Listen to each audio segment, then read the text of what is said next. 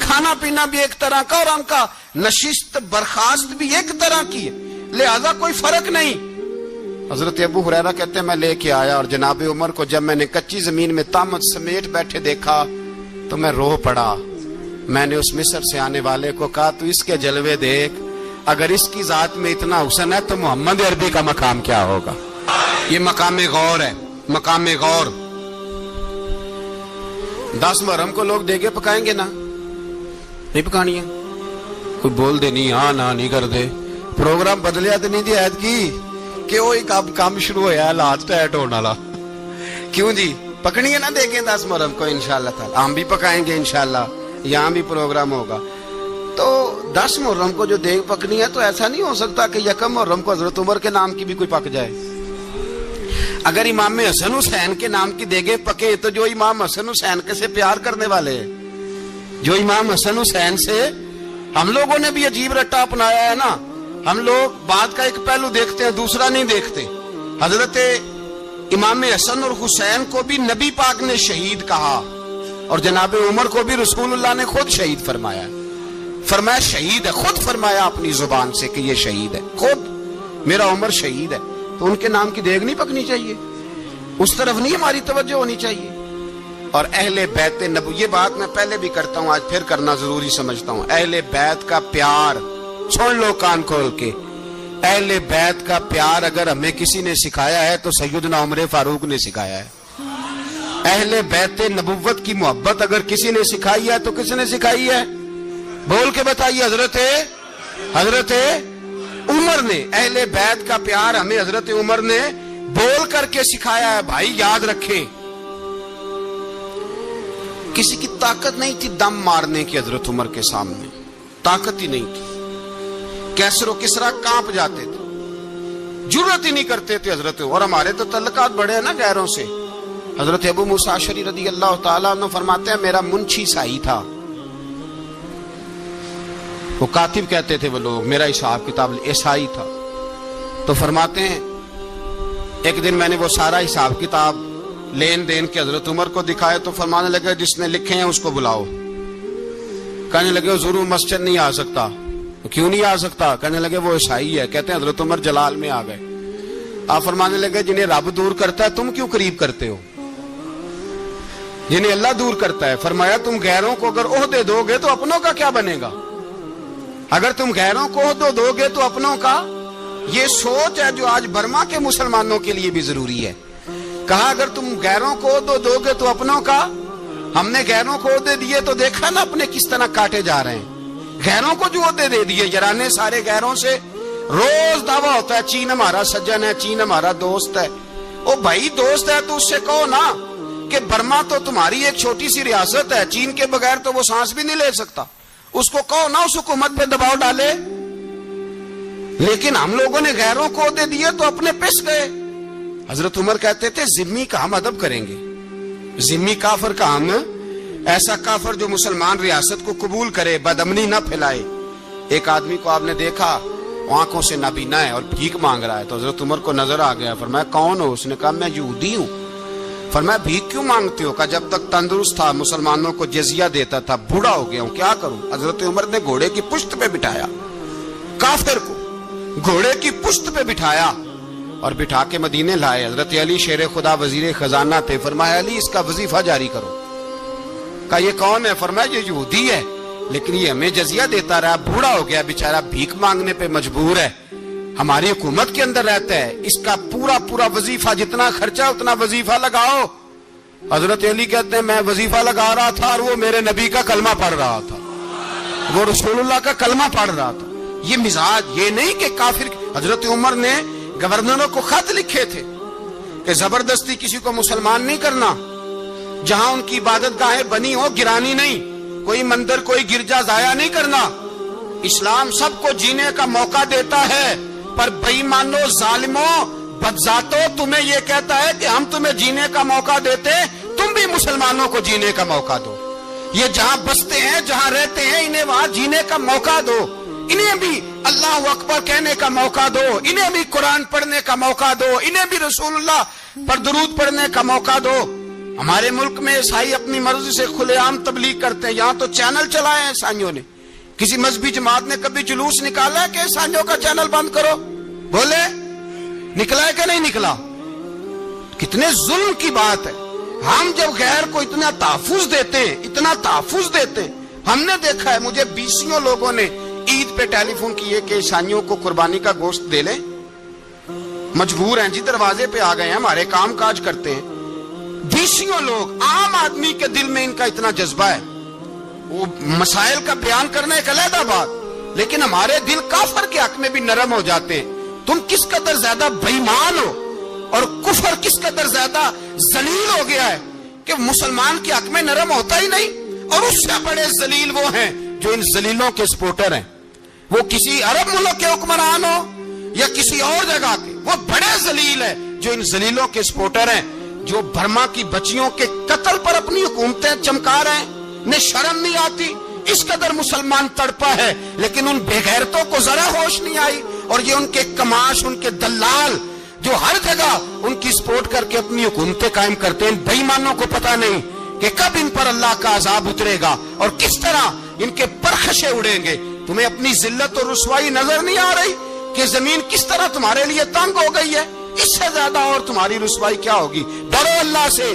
اور یہ تو دنیا کا عذاب ہے. ان بطش ربک لشدید. میرا رب کہتا ہے قیامت تو قائم ہونے دے. اتنا سخت تیرے رب کی پکڑ ہے، اتنی کسی دوسرے کی ہو سکتی؟ یاد رکھیں اور تھوڑا احتیاط کریں. ہم سب لوگ بھی، جو ہم لوگ آدھی زبان بول کے بھی ان کی سپورٹ کرتے ہیں، اب شرم آنی چاہیے ہمیں ان حکومتوں کی سپورٹ کرتے جو مسلمانوں کی لاشوں کے اوپر حکومتیں قائم کرتے ہیں. شرم آنی چاہیے. بہرحال بات دور نکل جائے گی اور میں اپنے مضمون پہ رہتا ہوں. اہل بیت کا پیار اگر سکھایا ہے تو جناب عمر نے سکھایا ہے رضی اللہ تعالی عنہ. امام حسن ملنے، آپ یقین کریں میں جب اس واقعہ کو پڑھتا ہوں تو میرا دل جھوم جاتا ہے. میں کہتا ہوں یار ڈاٹا ہونا اپنی جگہ پہ، عشق ہونا اپنی جگہ پہ، انسان کا باوقار ہونا اپنی جگہ. جہاں کھڑے ہونا تھا وہاں یہ کھڑے ہوتے تھے، اور جہاں جھکنا تھا وہاں یہ. ان لوگوں میں اقبال نے کہا تھا تیری نگاہ ناز سے دونوں مراد پا گئے. عقل غیاب و جستجو، عشق حضور و اضطراب. جہاں اگر آیا ہے سامنے کیسر و کسرا تو عمر جیسا دلیر کوئی نہیں. اگر سامنے آیا ایران کا بادشاہ تو عمر جیسا تگڑا کوئی نہیں. اگر آیا ہے سامنے غسان کا بادشاہ تو عمر جیسا عادل کوئی نہیں. لیکن اگر علی کا بیٹا آیا ہے، اگر فاطمہ کے لال پارے آئے ہیں تو پھر فاروق اعظم سے جیسا محب کوئی نہیں، پھر ان سے جیسا پیار کرنے والا کوئی نہیں. اندر بیٹھے ہیں جناب عمر، اندر تنہائی میں کچھ وزیروں سے گفتگو ہو رہی ہے، میٹنگیں جاری ہیں. آپ کے بیٹے ملنے آئے جناب عبداللہ ابن عمر. ابا جی ملنا ہے. بات ٹھہرو، بات کر رہا ہوں، کوئی نہ اندر آئے. صاحبزادہ باہر کھڑا ہے. تھوڑی دیر گزری تو امام حسن بھی آ گئے. کون آئے؟ آپ کو جو ملے گا امام صاحب کا نام لینے سے، وہ سردار ہیں جنتیوں. کون آئے؟ سارے بولیے. امام حسن تیری نسل پاک میں ہے بچہ بچہ نور کا، تو ہے نے نور تیرا سب کرانا. امام حسن آئے تو حضرت عبداللہ ابن عمر کو دروازے پہ کھڑے دیکھا. کہا امیر المومنین کہاں ہیں؟ کہنے لگے حضرت عمر کے بیٹے. کہنے لگے وہ اندر بیٹھے، کچھ میٹنگ ہو رہی ہے اور انہوں نے کہا کوئی اندر نہ آئے، لیکن آپ جانا چاہیں تو چلے جائیں. آپ جانا چاہیں تو تیری نسل پاک میں ہے بچہ بچہ نور، آپ جانا چاہیں تو چلے جائیں. تو انہوں نے کہا جب آپ باہر کھڑے ہیں تو مجھے کوئی اتنا ضروری کام نہیں، اور ابھی زور کی نماز تھوڑی دیر میں ہوگی، میں مسجد میں مل لوں گا امیر المومنین سے. یہ بات کہہ کے امام حسن چلے گئے. یار اتنی بڑی بات نہیں تھی، اتنی بڑی بات نہیں تھی. اور میرے استادوں کا بیٹا بھی آئے تو کہا ٹھیک ہے جی وہ سوئے ہوئے ہیں، کوئی غرض نہیں یار میں ٹھہر کے آ جاؤں گا. کوئی بڑی بات نہیں تھی، دیکھا جائے تو بڑی بات نہیں تھی، پر بات بہت بڑی تھی اس لیے کہ یہ خالی حسن نہیں، یہ حسن ابن علی ہے، یہ حضرت فاطمہ کے لخت جگر. حضرت عمر باہر نکلے. عبداللہ ابن عمر سے پوچھا کوئی آیا تو نہیں؟ تو کہا حضور امام حسن آئے تھے. تو کہا پھر شہزادے کو اندر کیوں نہیں بھیجا؟ کہا میں نے کہا تھا. وہ کہنے لگے اگر امیر المومنین مصروف ہیں تو میں ظہر میں مل لوں گا. حضرت عمر رونے لگے. فرمایا بیٹے تو نے اچھا نہیں کیا. پھر مسجد نہیں گئے،